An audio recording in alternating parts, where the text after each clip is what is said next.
Welcome to the Peachtree Morning Show by DCI. It's a wise way to start the day. Hope you enjoy. Welcome to the Peachtree Morning Show on July 24th. Half a year and it's Christmas time.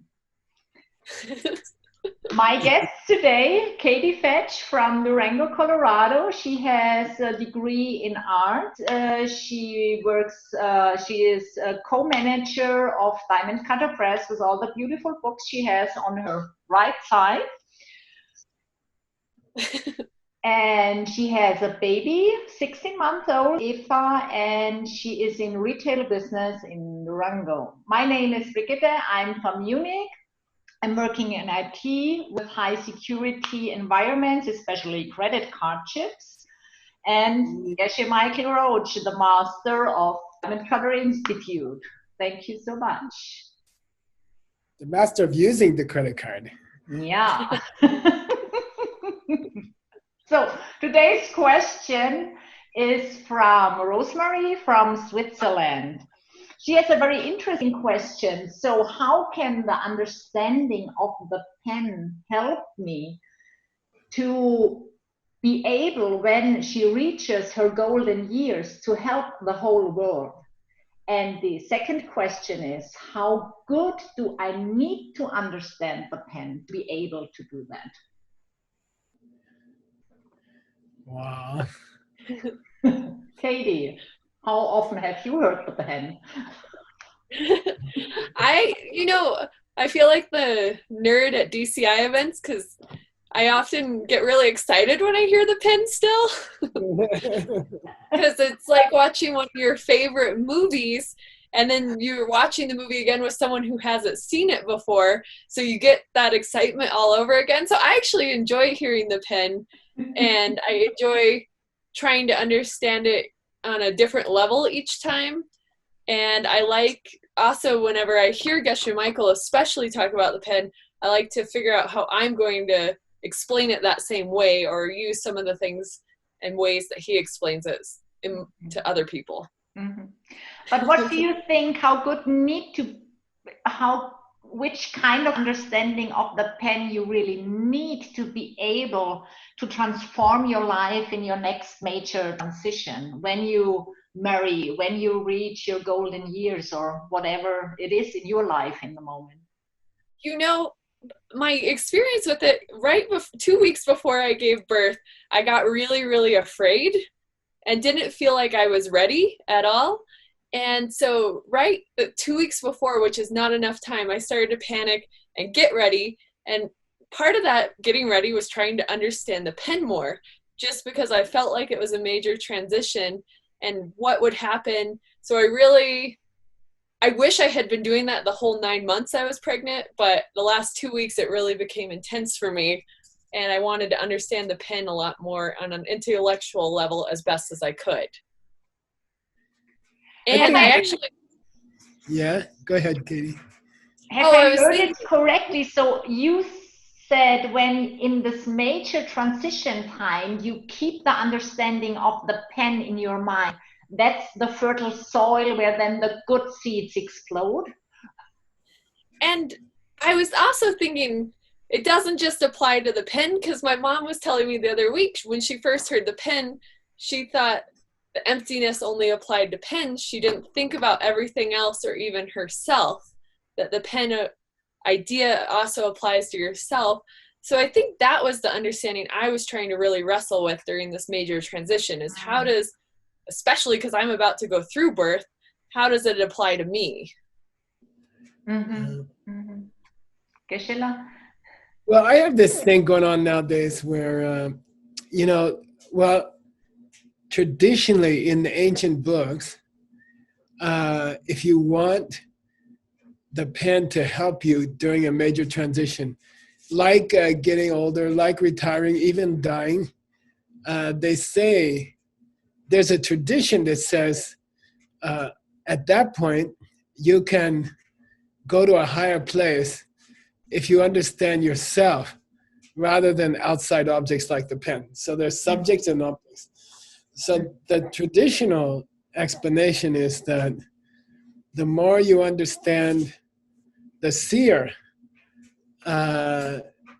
then those transitions will be amazing and they will be better, and you can help more people. And then I was thinking of a practical example for me is, I often have to give talks. And nowadays with the virus, I'm like giving talks from early morning up to the night.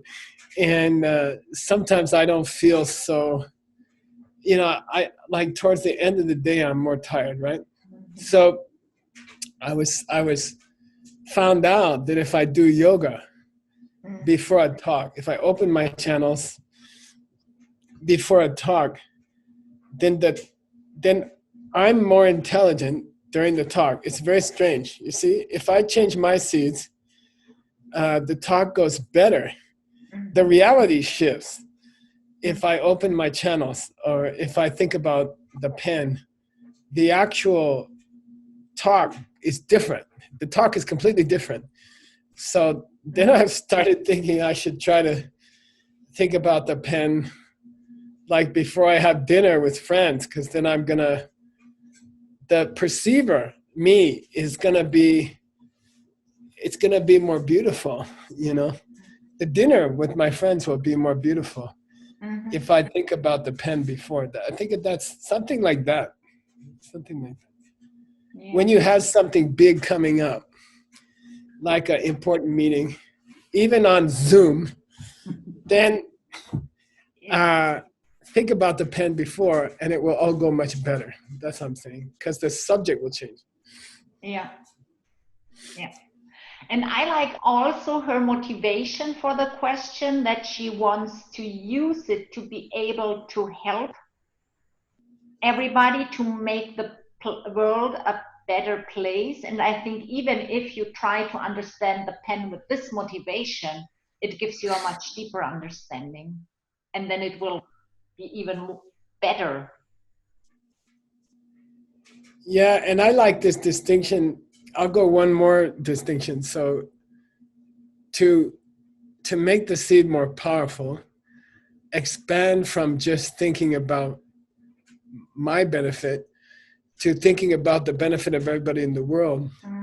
But the real motivation that they describe in the ancient books is for all worlds, and we don't know if there's other worlds, I don't know why, but they haven't contacted us. Maybe we have cultural bad breath or planetary bad breath. Maybe we are just not that pleasant to contact. But if there's billions of stars, then there must be billions of planets, and there must be other worlds, and we never think about them. It's not like we are motivated to think about, I hope people on that other planet are happy, because we can't see them. But I think traditionally it's an important to try to think there are many kinds of beings we cannot see, and there are many worlds we cannot see, and to pray for them also. That's very powerful, I think. Yeah. I would like to go back what you said, that understanding that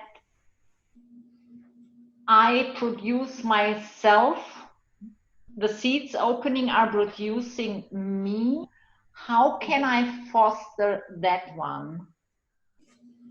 And the meditation, watching your own thoughts, where you really go next to your brain and watch your own thoughts, helped me a lot, really, to see that the thoughts are popping up without me doing actively something, which must come out of seed.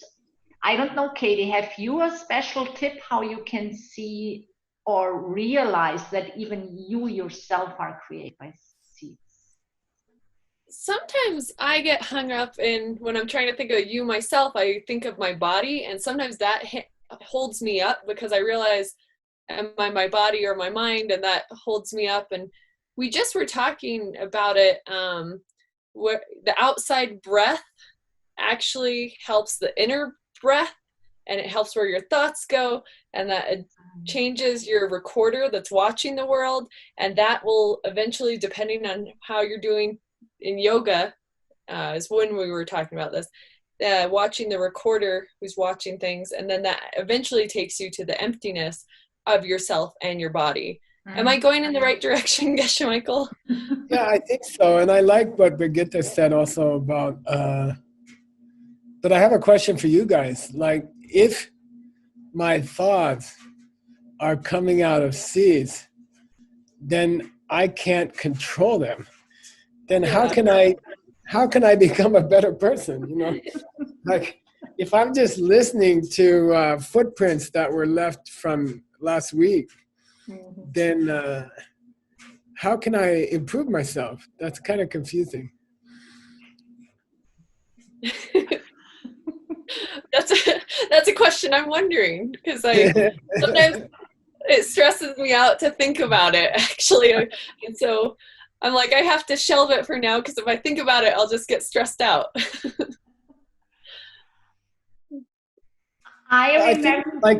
Go ahead, Brigitte. Go ahead. I remember that you cannot change your thoughts because they are coming out of karmic seeds, but you can try to direct them in a better direction. And the trying itself, even if you don't manage it, the trying itself will create better thoughts in the future.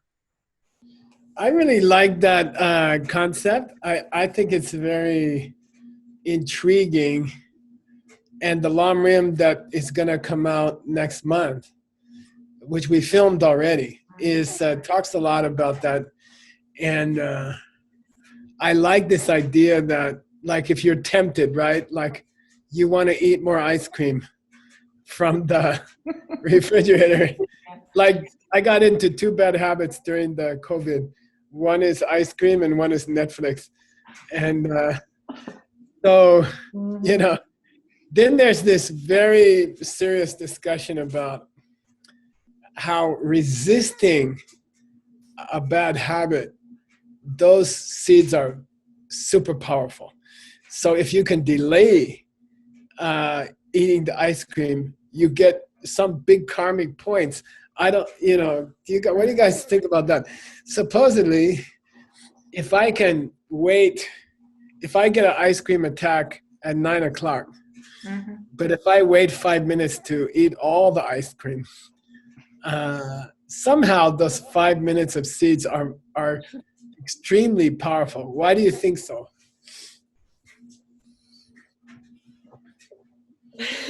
They have a lot of energy behind them, because you really want to do the opposite of what you're doing. You really want to eat the ice cream. So it would be, I feel like the energy that goes into planting the seeds of resisting would be very powerful. Yeah. I like that idea, because supposedly the 5 minutes of resisting will build up a future resistance to ice cream, you know.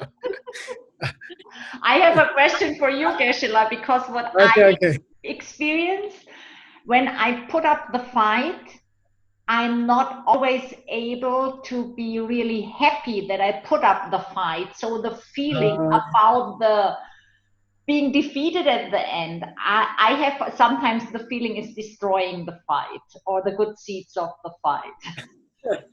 Yeah, I think it's got to be less good seeds if you're grumpy about not eating the ice cream for 5 minutes. Instead of proud of yourself. And I think that makes me humble. But I think that's also why they talk in the ancient scripture so much about warrior, because I think the warrior is exactly what this is about. Just resist for a certain amount of time, and over time it will change. I like the ancient books when they talk about, look, when there's a war, when you're fighting a war, even the biggest warrior is going to get some injuries, you know? Like, nobody ever fought a war who didn't get hurt at all, you know? Everybody gets hurt a little bit in a war. So it means don't get so upset and don't take it so seriously when you fail. Or, Mhm. you know, if you eat 2 cartons of ice cream because you had to wait for 5 minutes, you know, like, you know, be proud of your scars, right? Yeah, yeah. Yeah. So we reached the end. What is your recommendation for Rosemary about understanding the pen? How deep do you have to understand the pen to be able to change the world for the better? My main advice, and from experience, is don't wait till the last minute to try and get an understanding. Start now before the major transition, because then you can just go into everything with ease because you've done the work already. Mhm. Mhm. I like what you guys said, that if it's true that understanding how you come from seeds is most important for those major transitions. I like what you guys said about then learn to listen to your thoughts and reflect how these are coming from seeds you planted last week. Like the talk you hear in your mind, try to connect it to things you did last week. Mhm. Mhm. Thank you so much, Katie. Thank you so much, Geshe-la. It's Friday. We have the honor to announce the Spotify winner of the week. And the choice is for Ana Laura Cuevas. And the list really fits perfectly for her because she's a power woman. And the list is composed of all the power women of the 80s and 90s. It's really something which gets you triggered and tackle your life and plant the right seeds. So I really love the list. It will be linked in the description. And if you have seed questions, please send them to seedquestions@diamondcutterinstitute.com. And if you have beautiful music for us, please create a Spotify list and send it to musicmix@diamondcutterinstitute.com. We also added one more song to the Ana Cuevas' playlist, and this was submitted from China. It's from Inner Mongolia, part of China, and it's in Mongolian language. And it's sung by a young man whose mother passed away when he was 12. She died in a car accident. And then a few years later, his father died in a car accident. And he became a singer. And he sings a beautiful song about his mother in Mongolian. So we're going to include that song also for this week's winners, okay? Thank you. And thank you for sending in that song. It's a very beautiful song. Thank you so much. Have a nice weekend. Bye-bye. Thank you.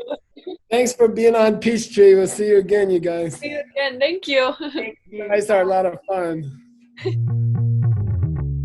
Thanks for watching today's Peachtree Morning Show. See you next time.